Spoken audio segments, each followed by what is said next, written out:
नमस्कार विद्यार्थी मित्रांनो, कायदे पंडित लॉ अकॅडमीमध्ये सर्वांचं सहर्ष स्वागत आहे. तर परत एकदा आपण एक नवीन सब्जेक्ट, नवीन टॉपिक घेऊन आलेलो आहे. तर मित्रांनो, जसं की आपण सीपीसी हा सब्जेक्ट चालू केला होता, त्याप्रमाणे सीपीसी मधले एक महत्त्वाची ऑर्डर, महत्त्वाचा क्वेश्चन आपण इथे आज डिस्कस करणार आहोत. तर तो जो काही सब्जेक्ट आहे, तो जो काही कन्सेप्ट आहे, ती कन्सेप्ट आहे पहा summons order number 5. Summons order number 5. हा जो काही सिव्हिल प्रोसिजर कोड आहे, त्या सिव्हिल प्रोसिजर कोड मध्ये ज्या काही ऑर्डर आहे, त्या ऑर्डर पैकी ही जी काही 5 नंबरची ऑर्डर आहे, ही 5 नंबरची ऑर्डर डील करते, सांगते समन्स ह्या विषयासंदर्भात, कन्सेप्ट संदर्भात. तर मित्रांनो, पाहूया समन्स म्हणजे काय. तर इथं पहा, तुम्हाला हा परीक्षेच्या दृष्टीने एक महत्त्वाचा क्वेश्चन विचारला जाईल. What is mean by summons and what are the different modes, different kind of service of summons. तर असा हा क्वेश्चन तुम्हाला परीक्षेमध्ये विचारला जाऊ शकतो आणि त्या संदर्भात आज आपण डिस्कस करणार आहोत. तर इथं पहा, जसं की आपण सुरुवातीला आपण पाहूया की इंट्रोडक्शन, की समन्स म्हणजे काय. तर समन्स म्हणजे एक डॉक्युमेंट आहे. समन्स म्हणजे काय, नथिंग बट एक डॉक्युमेंट आहे, डॉक्युमेंट. आणि हे डॉक्युमेंट कुणी इश्यू केलेलं आहे पहा, हे कोर्टाने इश्यू केलेलं आहे. Issued from court of office. त्याप्रमाणे इथं ऑफिस ऑफ कोर्ट आहे, कोर्ट आहे, कोर्टाने ते इश्यू केलेलं आहे.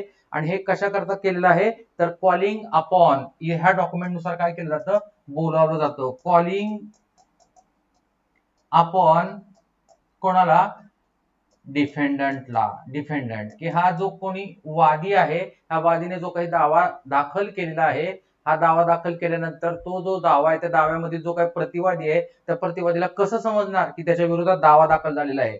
तर ते समजण्याकरता इथे हा प्लेंटिफ दावा दाखल करते वेळेसच काय करतो, एक नोटीस काढण्याकरता आर्ग्युमेंट करतो. ही एक नोटीस काढावी, एक समन्स इश्यू करावे, जेणेकरून त्या डिफेंडंटला माहित होतं की त्याच्या विरोधात सो अँड सो दावा दाखल झालेला आहे आणि त्याला सो अँड सो हे जे काही ॲलिगेशन केलेले आहेत, कुठे, प्लेंट मध्ये, ते प्लेंट मधले जे काही ॲलिगेशन आहेत, त्या ॲलिगेशन संदर्भात त्याला आन्सर करायचा आहे, त्याला उत्तर द्यायचं आहे.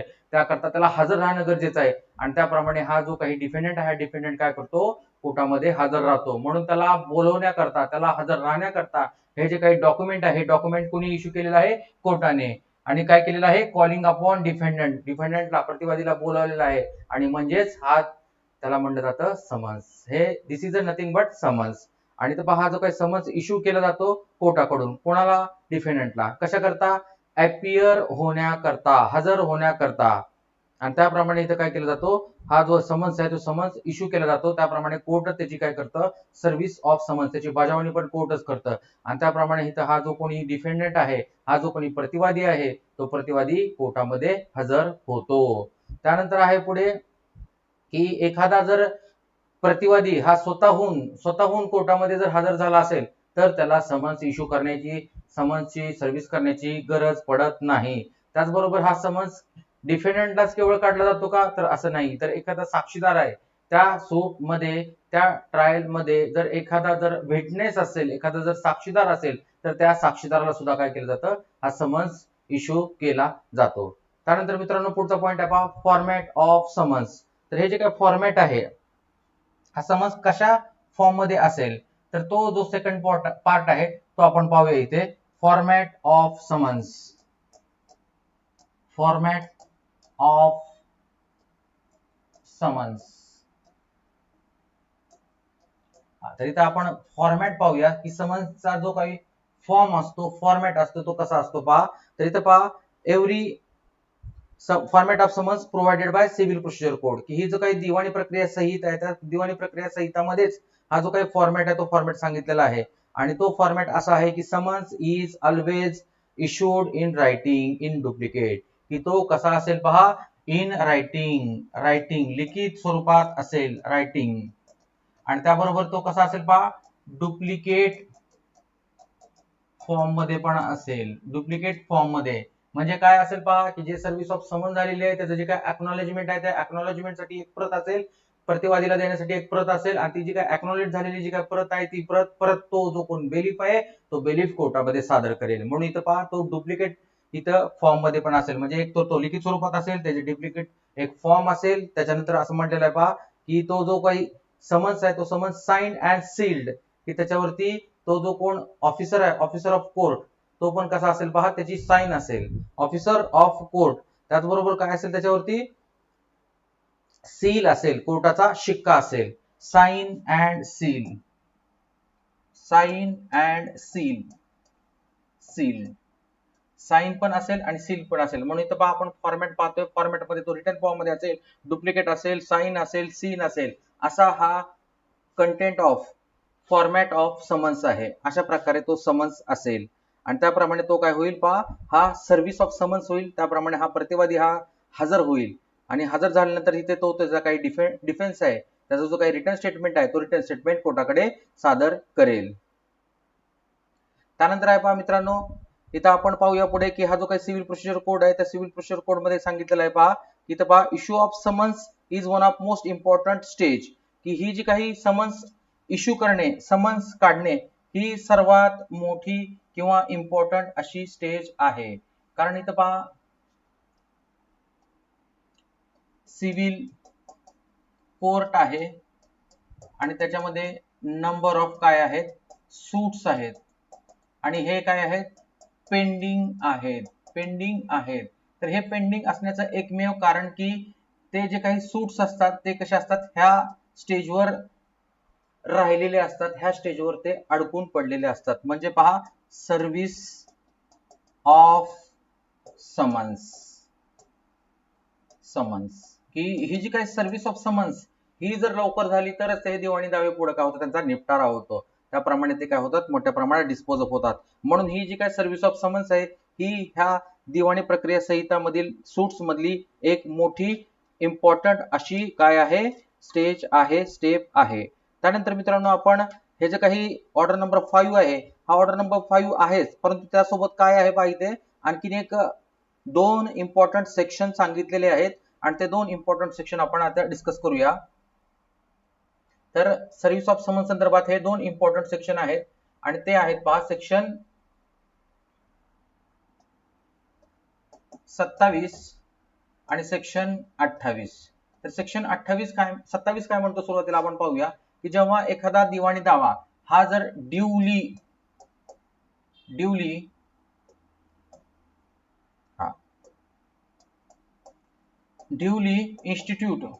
इन्स्टिट्यूट झाला तरच काय केला जातो, तिथे समन्स इश्यू केला जातो. आता इथे पहा ड्यूली इन्स्टिट्यूटेड ह्या शब्दाचा अर्थ समजून घ्या. इथे की ड्यूली इन्स्टिट्यूटेड म्हणजे एखादा दावा आहे आणि हा दावा योग्य ज्युरिडिक्शन असलेल्या कोर्टामध्ये दाखल केलेला आहे, त्याचं जे काय व्हॅल्युएशन आहे ते पण योग्य आहे, त्याचा जो काही स्टॅम्प पेपर आहे तो पण योग्य आहे, त्या दाव्यामध्ये जे काही कॉज सांगितलेला आहे त्या कॉज मध्ये जे काही डेट आहे लिमिटेशन मध्ये बसलेला आहे, असा जो काही दावा आहे तो योग्य रीतीने दाखल झालेला आहे. आणि जर तो दावा योग्य रीतीने जर दाखल झाला असेल तर त्याच सूट मध्ये काय केलं जातं, हा जो काही समन्स आहे हा समन्स इश्यू केला जातो. म्हणून तो 5 सेक्शन म्हणतो की तो दावा कसा असणं गरजेचं आहे, तर तो दावा हा ड्यूली इन्स्टिट्यूटेड होणं गरजेचं आहे, तरच त्या दाव्यामध्ये काय केलं जातं, सेक्शन 27 प्रमाणे तो जर ड्यूली इन्स्टिट्यूट असेल तरच त्या दाव्यामध्ये काय केलं जातं, त्या सूट मध्ये काय केलं जातं, issue of summons and service of summons केली जाते. त्यानंतर आहे पहा मित्रांनो, इथं हा जो काही सेक्शन 28 आहे हा सेक्शन 28 सुद्धा समन्सची डील करतो. आणि इथं पहा हा जो काही सेक्शन 28 म्हणतो की हा जर समन्स आहे, हा समन्स ची सर्व्हिस करायची आहे, बजावणी करायची आहे आणि इथे हा डिफेंडंट कुठे आहे पहा, डिफेंडंट कसा आहे, आउट ऑफ स्टेट आहे, आउट ऑफ स्टेट आहे. तर मग इथे पहा राज्याबाहेर जर तो डिफेंडंट राहत असेल, राज्याबाहेर जर तो प्रतिवादी राहत असेल तर इथे सेक्शन 28 नुसार म्हटलं जातं की तिथे सुद्धा काय केलं जातं, तो जो काही डिफेंडंट आहे त्याला काय केलं जातं, सर्व्हिस ऑफ समन्स केली जाते. परंतु इथे त्या राज्यामधले जे काही हायकोर्टाचे रूल्स आहेत त्याप्रमाणे त्या राज्यातील हायकोर्टाच्या रूल्स प्रमाणे इथे सर्व्हिस ऑफ समन्स होईल, कारण तो जो डिफेंडंट आहे, डिफेंडंट कुठे आहे, आउट ऑफ स्टेट आहे. त्याप्रमाणे इथे हा सेक्शन 27 एक आहे, सेक्शन 28 एक आहे. तर मित्रांनो हे दोन सेक्शन काय करतात, डील करतात रिगार्डिंग द समन्स. त्याच्यानंतर आपण मित्रांनो येऊया ऑर्डर कडे येऊया. तर इथं सुरुवातीलाच आपण म्हणलेलं आहे पहा ऑर्डर नंबर 5. तर ही जी काही ऑर्डर नंबर 5 आहे ती ऑर्डर नंबर 5 याच्यामध्ये रूल्स आहेत पहा, rules order number 5 content rules 1 to 30, 1 ते 30 असे हे रूल्स आहेत, 1 ते 30 असे हे रूल्स आहेत. त्याप्रमाणे आपण एक रूल असं पाहूया आणि त्यापैकी इम्पॉर्टंट जे काही रूल आहेत ते आपण इथं सुरुवातीला डिस्कस करूया. तर इथं पहा पहिला रूल आहे. पहिला रूल सांगतो की हा रूल 1 काय म्हणतो पहा की defendant appear and answer claim file a return statement of his defence. इथे पहा हा रूल 1 म्हणतो. रूल 1 की हा रूल 1 डिफेंडंट काय झालेला आहे, त्याला सर्व्हिस ऑफ समन झालेली आहे. Service of summons. त्याप्रमाणे त्यांनी काय करणं गरजेचं आहे, अपियर होणं गरजेचं आहे. अपियर. आणि इथं पहा त्यांनी काय करायचं आहे, त्याचा जो काही डिफेन्स आहे त्याचं जे काही बचाव आहे, त्याचं जे काही डब्ल्यूएस आहे तो तिथे देणे गरजेचं आहे. आणि त्याप्रमाणे इथं पिरियड सांगितलेला आहे किती पहा, 30 डेज. किती दिवसाच्या आत, सर्व्हिस ऑफ समन झाल्यापासून त्यांनी 30 दिवसाच्या आत हा जो काही डिफेन्स आहे त्याचं जे काही रिटर्न स्टेटमेंट आहे, हे रिटर्न स्टेटमेंट कोर्टामध्ये सादर करणं गरजेचं आहे. तर मित्रांनो इथे पहा एक कोर्टाने परत एक प्रोव्हिजन अलाउड केलेले आहे की हा जर डिफेंडंट 30 दिवसामध्ये त्याचा जर डब्ल्यू सादर केला नाही तर इथे कोर्ट काय करतं, हा जो पिरियड आहे 30 दिवसाचा तो वाढवून 60 दिवस वाढवून काय केला जातो, मुदत वाढ केली जाते. म्हणजेच टोटल हे 30 + 60 म्हणजेच इथं पहा टोटल 90 डेज. 90 डेज इथपर्यंत वाढवलेली आहे. आणि त्याप्रमाणे 90 दिवसापर्यंत इथं काय केलं जातं, डिफेंडंटला मुभा दिली जाते, मुदत दिली जाते. आणि त्याप्रमाणे इथं हा जो काही डिफेंडंट आहे, हा डिफेंडंट 90 दिवसाच्या आत त्याचा जो काही डब्ल्यूएस आहे तो डब्ल्यूएस कोर्टामध्ये सादर करेल. ठीक आहे मित्रांनो, तर इथं आपण हा रूल फर्स्ट पाहिलेला आहे. त्याच्यानंतर आपण रूल सेकंड कडे जाऊया. Rule second order number 5. Rule second order number 5, copy of plaint annex to summons. इथं पहा काय म्हणलेलं आहे की rule 2 copy of summons annexed to plaint. Copy of summons, copy of plaint आहे पहा इथं मित्रांनो, उलट झालेलं आहे ते. Copy of plaint annex to summons. इथं पहा जेव्हा हा सर्व्हिस ऑफ समन्स होतो त्यावेळेस हा जो काही सर्व्हिस ऑफ समन्स होत असताना हा जो काही वादीने दाखल केलेला प्लेंट आहे आणि त्या प्लेंटची जी काही कॉपी आहे ती कॉपी पण ह्या समन्स सोबत देणं गरजेचं आहे. म्हणजे इथं पहा ह्या डिफेंडंटला समजेल की ह्या डिफेंडंटच्या विरोधात वादीने कुठल्या प्रकारचा सूट केलेला आहे, त्या सूट मध्ये काय कॉज ऑफ ऍक्शन आहे, त्याप्रमाणे हा जो काही प्लेंटिफ आहे तर प्लेंटिफ त्या प्लेंट मध्ये कुठल्या प्रकारचे ऍलिगेशन डिफेंडंटच्या विरोधात करत आहे तर ते पण तिथे सांगणं गरजेचं आहे. म्हणून इथं पहा हा जो काही समन्स असेल तो समन्स जेव्हा सर्व होतो त्याच्यासोबत एक कॉपी असेल आणि ती कॉपी असेल पहा प्लेंटची. प्लेंट असा हा रूल नंबर 2 आहे. त्यानंतर या मित्रांनो रूल नंबर 3 कडे. रूल नंबर 3, तर आता हा जो काही रूल नंबर 3 आहे त्याचा हे पहा title, court may order defendant or plaintiff to appear in person. इथं पहा हा रूल 3 प्रमाणे कधी कधी कोर्टाचं असं ओपिनियन होतं की हा जो प्लेंटिफ आहे, प्लेंटिफ किंवा डिफेंडंट यांनी काय करणं गरजेचं आहे, in person appear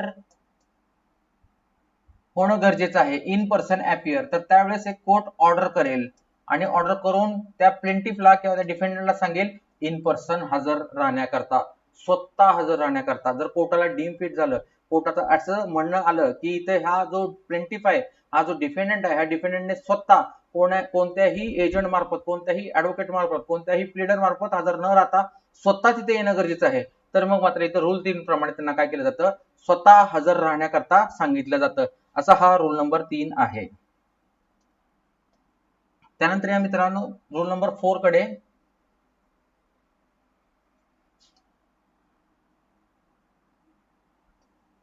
rule number 4, तर रूल नंबर 4 काय सांगतो पहा, त्याचं टायटल आहे पहा, no party to be order to appear in person unless resident within certain limits. आता रूल नंबर 3 मध्ये सांगितलं की इन पर्सन अपियर राहण्याकरता, परंतु एक जर पार्टी हा प्लेंटिफ असेल किंवा डिफेंडंट असेल आणि हा प्लेंटिफ आणि हा डिफेंडंट त्याचं जे काही रेसिडेन्स आहे, रेसिडेन्स हा रूल नंबर 4 मध्ये सांगितल्याप्रमाणे त्या पर्टिक्युलर एरियाच्या बाहेर राहत आहे, तो पर्टिक्युलर एरियाच्या बाहेर राहत आहे, तर मग मात्र तिथं काय केलं जातं, त्याला इन पर्सन राहण्याकरता सांगितलं जात नाही. इन पर्सन राहण्याकरता सांगितलं जात नाही. असा हा रूल नंबर 4 आहे. कन्सिडर करा की एक डिफेंडंट आहे आणि तो खूप रिमोट राहतो, खूप लांब राहतो, तर इथं असं कोर्ट त्याला कंपल्शन करणार नाही की त्याने काय करणं गरजेचं आहे, इन पर्सनच हजर राहणं गरजेचं आहे. असं कोर्ट त्याला काय करणार नाही, कंपल्शन करणार नाही. Rule number 4. त्यानंतर आहे पहा मित्रांनो रूल नंबर 5.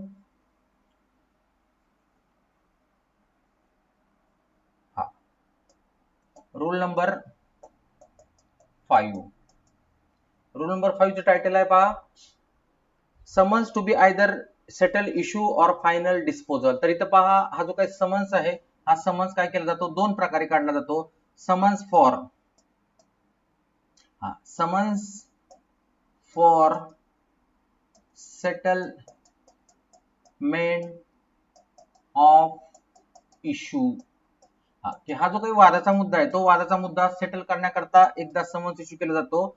आणि दुसरा प्रकार आहे की तो जो समन्स आहे, हा summons for final disposal of suit. की हा जो काही दावा आहे, ह्या दाव्याला काय करायचं आहे, आता फायनल डिस्पोजल करायचं आहे, तर त्यावेळेस सुद्धा काय केला जातो, समन्स इश्यू केला जातो. असा हा रूल नंबर 5 आहे. तर मित्रांनो पुढे जाऊया आपण की हा जो काही रूल नंबर 6 आहे, हा 6 आहे पहा. नेक्स्ट आहे rule number 6.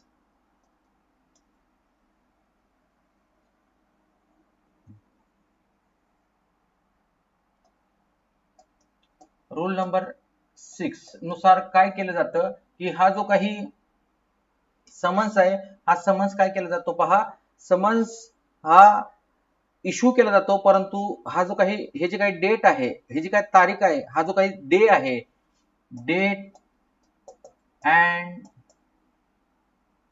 Day fix by the court.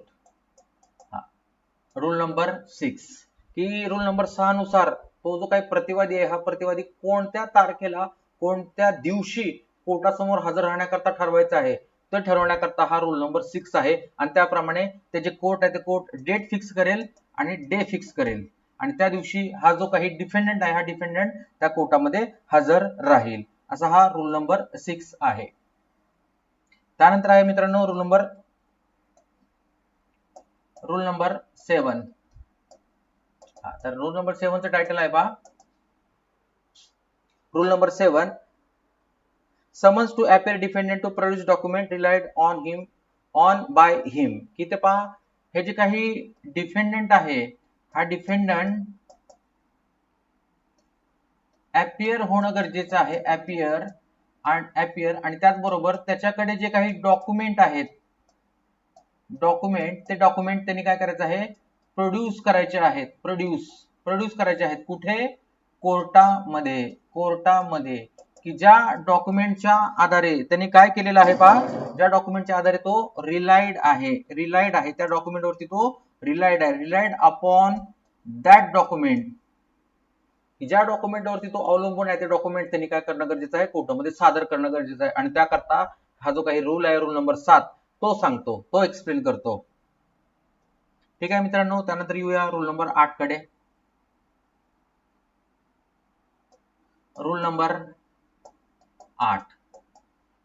8 title आहे पहा त्याचं, rule number 8, issue a summons for final disposal, defendant to be directed to produce his witnesses. इथे पहा आता हे जे काय कोर्ट आहे, हे कोर्ट काय करणार आहे, तो जो काही सूट आहे, सूटचं काय करणार आहे, फायनल डिस्पोजल करणार आहे.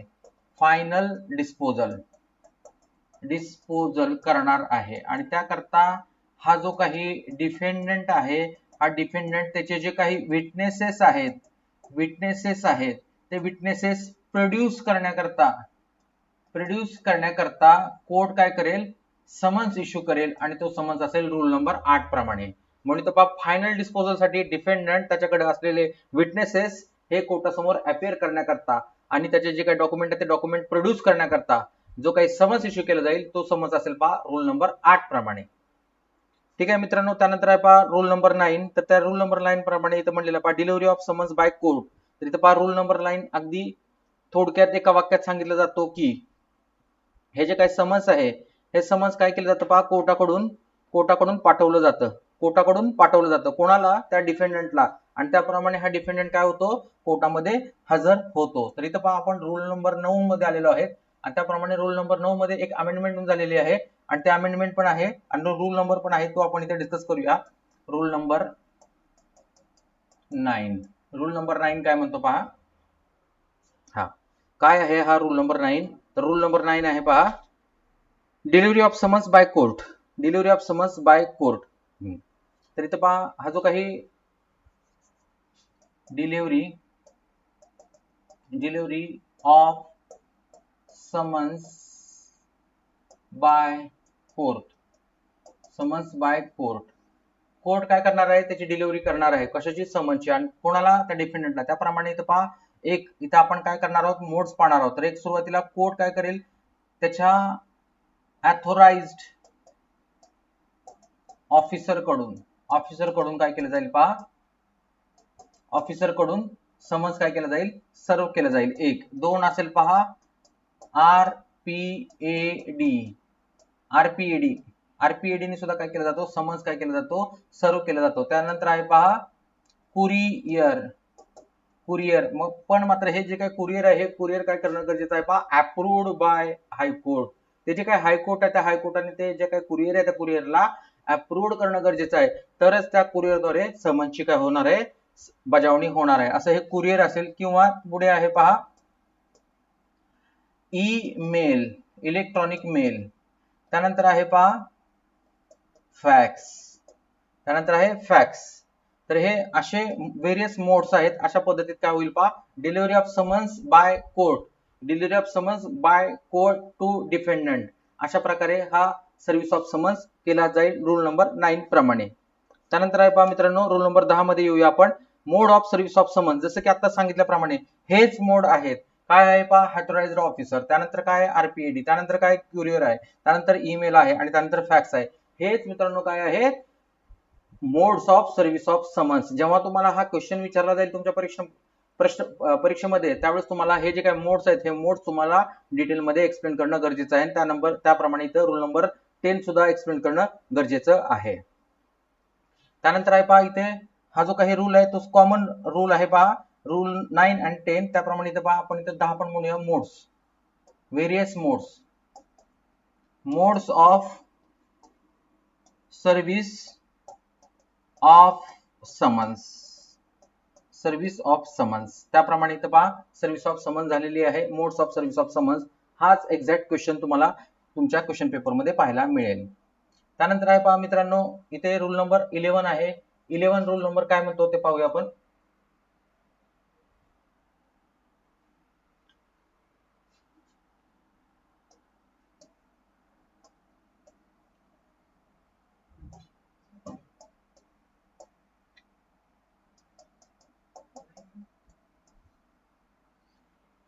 रूल नंबर 11 मध्ये स्पष्ट म्हणलेलं आहे की इथे पहा जर तिथे डिफेंडंट हे मोर दॅन 1 असतील, एकापेक्षा जास्त असतील, तर इथे पहा कन्सिडर करा इथे डिफेंडंट 5 आहेत.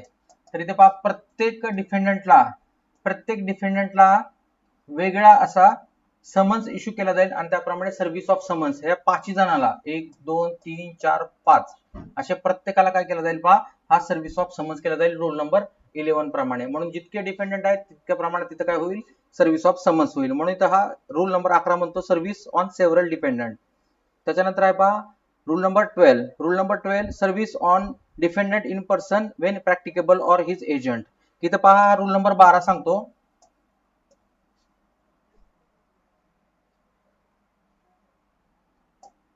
Rule number 12. हा इथं पहा असं म्हणलं जातं की इथं as possible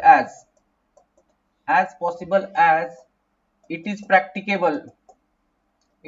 practicable to serve summons to defendant, की हा जो प्रतिवादी आहे हा प्रतिवादी जर तिथे अवेलेबल असेल आणि शक्य असेल तर प्रतिवादीलाच हा सर्व्हिस ऑफ समन्स करावा, किंवा हा प्रतिवादी जर नसेल तर प्रतिवादीचा जो कोणी एजंट असेल तर त्या एजंटला सुद्धा काय केलं जाईल, सर्व्हिस ऑफ समन्स केलं जाईल. म्हणून शक्यतो कोण असेल, प्रतिवादी असेल तर प्रतिवादीला सुरुवातीला काय करा, सर्व्हिस ऑफ समन्स करा, आणि प्रतिवादी नसेल तर प्रतिवादीचा जो काय अथॉराइज्ड एजंट आहे, की जो अथॉराइज्ड एजंट हा समन्स घेण्याकरता त्याला अथॉरिटी दिलेली आहे, असा जो काही एजंट आहे तो एजंट काय करेल, हा service of summons स्वीकारेल.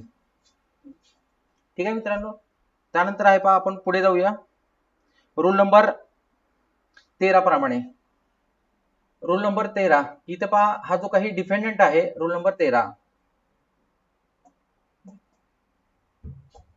Rule number 13, की हा जो काही डिफेंडंट आहे, हा जो काही प्रतिवादी आहे, हा प्रतिवादी काय करत आहे, एक बिझनेस कॅरी करत आहे, एक बिझनेस कॅरी करत आहे, किंवा तो प्रतिवादी काय करत आहे, इथे एक काय करत आहे, कंपनी आहे त्याची, किंवा तो बिझनेस कॅरी करत आहे. तर इथं हा जो काही प्रतिवादी त्याचा जे काही बिझनेस आहे, त्या बिझनेसचं जे काही ठिकाण आहे, त्या ठिकाणामध्ये जो काही अथॉराइज्ड एजंट आहे, त्या एजंटला काय केलं जातं, हा जो काही सर्व्हिस ऑफ समन्स आहे त्याची बजावणी केली जाते. म्हणून इथं पहा, रूल नंबर 13 म्हणतो. रूल नंबर 13 काय म्हणतो पहा, त्याचे टायटल आहे service on agent by home defendant carries on business. इथं हा सर्व्हिस ऑफ समन्स कोणाला होणार, की त्या डिफेंडंटच्या एजंटला, की तो जो काही डिफेंडंटचा एजंट आहे तो काय करत आहे, कॅरीज ऑन बिझनेस, की तो तिथे बिझनेस कॅरी करत आहे, बिझनेस चालवत आहे. त्याप्रमाणे इथं हा रूल नंबर 13 आहे. त्यानंतर या मित्रांनो, रूल नंबर 14 मध्ये, रूल नंबर 14, तर इथं पहा, हा जो काही रूल नंबर 14 आहे, तो 14 रूल नंबर असं सांगतो की service on agent in charge of suit for immovable property, की हा सूट आहे, आणि हा सूट कशा आहे पहा,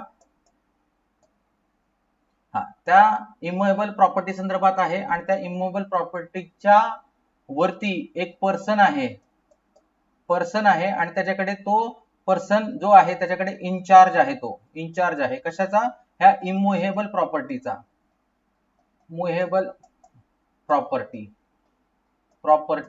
ही इमूव्हेबल प्रॉपर्टी आहे, आणि त्या इमूव्हेबल प्रॉपर्टीचा हा पर्सन इनचार्ज आहे. तर इथं पहा, सर्व्हिस ऑफ समन्स त्या सूटची कोणाला होईल, त्या पर्सनला होईल, की ज्याच्या इनचार्ज मध्ये ती काय प्रॉपर्टी सिच्युएटेड आहे. म्हणजे शक्यतो इथे सुरुवातीला काय आहे पहा, आपण जो रूल आहे, बेसिक रूल आहे, तो बेसिक रूल एवढंच सांगतो की शक्यतो हा जो काही समन्स आहे, तो समन्स नेहमी हा त्या डिफेंडंटला काय करायचा आहे, इश्यू करायचा आहे, सर्व्हिस करायची आहे. परंतु इथे जर हा डिफेंडंट नसेल तर मग मात्र इथं काय झालेलं आहे, त्याच्या अथॉराइज्ड एजंटला, आणि त्याप्रमाणे अथॉराइज्ड एजंटच्या ऐवजी इथं आता काय झालेलं आहे, तो सूट आहे, तो सूट त्याप्रमाणे इथं तो इमूवेबल प्रॉपर्टी संदर्भात आहे, आणि त्या इमूवेबल प्रॉपर्टीमध्ये हा जो पर्सन आहे, हा पर्सन काय आहे, इनचार्ज आहे. तर इथं पहा, ह्या इनचार्ज कडे काय केला जातो, त्या इनचार्जला सर्व्हिस ऑफ समन्स केली जाते. असा हा रूल नंबर 14 आहे. त्यानंतर या मित्रांनो, रूल नंबर 15 प्रमाणे, 15 कडे या, rule number 15, rule number 15, rule number 15, तर रूल नंबर 15 आहे पास, where service may be on an adult member of defendant family. हा, की आता इथे पहा, हा जो कोणी डिफेंडंट आहे, हा डिफेंडंट कसा आहे, रेग्युलर टायमिंगला, रेग्युलर टायमिंगला त्याच्या घरामध्ये काय होत नाहीये, आढळून येत नाही. इथं पहा, जो काही वर्किंग हावर्स आहे त्याचं, त्याप्रमाणे इथं हा जो काही रिझनेबल हावर्स आहे, त्या रिझनेबल हावर्स मध्ये, रिझनेबल टाइम मध्ये तो काय करत नाही, घरामध्ये आढळून येत नाही. मग अशा वेळेस हा जो काही कोर्टाचा ऑफिसर आहे, हा जो काही बेलीफ आहे कोर्टाचा, तो बेलीफ काय करेल, रूल 15 प्रमाणे, त्या डिफेंडंटच्या घरामध्ये जे काही अडल्ट मेल मेंबर्स असतील, किंवा मेल किंवा फिमेल दोघांनाही, मेल ऑर फिमेल दोघांपैकी कोणालाही काय केलं जाईल, सर्व्हिस ऑफ समन्स केली जाईल. कोणाच्या, ह्या डिफेंडंट त्याच्या घरामधील मेल किंवा फिमेल मेंबरला काय केलं जाईल, हा सर्व्हिस ऑफ समन्स केला जाईल. आणि त्याचबरोबर इथे एक इम्पॉर्टंट कन्सेप्ट आहे, की जर तिथे सर्वंट असेल त्या घरामध्ये, तर सर्वंटला काय केलं जाऊ शकत नाही, सर्व्हिस ऑफ समन्स ही केली जाऊ शकत नाही. कारण सर्वंट हा त्या डिफेंडंटचा फॅमिली मेंबर किंवा सर्वंटला फॅमिली मेंबरचं स्टेटस दिलेलं नाही. सीपीसीने सर्वंटला फॅमिली मेंबरचं स्टेटस दिले नाही. त्याप्रमाणे इथं हा जो काही सर्वंट आहे हा सर्वंट काय होऊ शकत नाही, हा फॅमिली मेंबर होऊ शकत नाही. म्हणून इथं हा जो काही सर्व्हिस ऑफ समन्स आहे तो डिफेंडंट सर्वंटला होऊ शकतो का, नाही. त्यानंतर इथं पहा एक महत्वाची कन्सेप्ट, महत्वाचा एक पॉइंट मला इथे सांगू इच्छितो वाटतं की इथं पहा हा जो काही समन्स आहे हा समन्स काय आहे, दिवाणी दाव्या संदर्भातला आहे. दिवाणी दाव्या संदर्भातला आहे. हा सिव्हिल सूट आहे, सिव्हिल सूट आहे आणि त्याचा हा समन्स आहे. म्हणून इथं काय केलं जातं पहा, अडल्ट मेंबरला सर्व केला जातो. परंतु जर क्रिमिनल केस असेल आणि ती BNSS प्रमाणे जर त्याचं सर्व्हिस ऑफ समन्स करायचे असेल, तर इथे फक्त जर ते क्रिमिनल केस असेल तर क्रिमिनल केस मध्ये फक्त आणि फक्त मेल अडल्ट मेंबरलाच काय केलं जातं, सर्व्हिस ऑफ समन्स कधी क्रिमिनल केस असेल तर केलं जातं. फिमेल अडल्ट मेंबरला त्या केस संदर्भात जो समन्स आहे, त्याची जी काही सर्व्हिस आहे, ती सर्व्हिस केली जात नाही, जात नाही. परंतु जर तो सिव्हिल सूट असेल तर मात्र मेल असेल किंवा फिमेल असेल दोघांपैकी कोणालाही काही केली जाते, त्याची सर्व्हिस ऑफ समन्स केली जाते. असा हा रूल नंबर 15 आहे, रूल नंबर 15 आहे. तर मित्रांनो नंतर पुढे येऊ आपण रूल नंबर 16 कडे. रूल नंबर 16,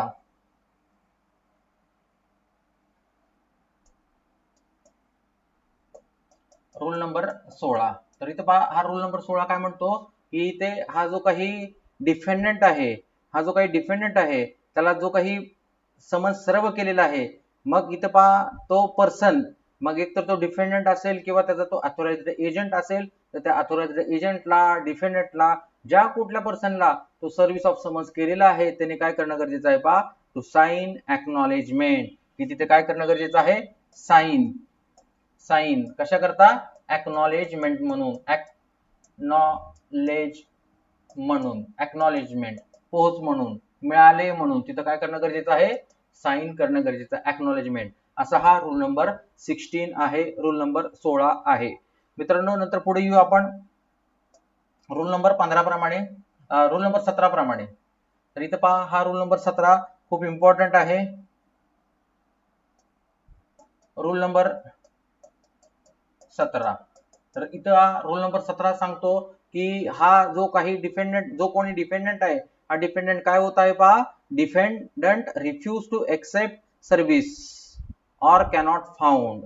हा काय करत आहे, रिफ्यूज करत आहे, और कॅनॉट फाउंड की हा जो डिफेंडंट आहे, हा डिफेंडंट काय करत आहे, एक तर रिफ्यूज करत आहे किंवा तो आढळून येत नाही. अशा वेळेस हा रूल नंबर 17 सांगतो की हा जो कोणी डिफेंडंट आहे, हा डिफेंडंट जिथे राहतो हा डिफेंडंट, त्या राहण्याच्या ठिकाणी इथे हा सर्व्हिंग ऑफिसर जाईल. हा सपोज कन्सिडर करा इथे हा जो कोणी डिफेंडंट आहे, डिफेंडंट राहतो, तर हा जो काही सर्व्हिंग ऑफिसर आहे, सर्व्हिंग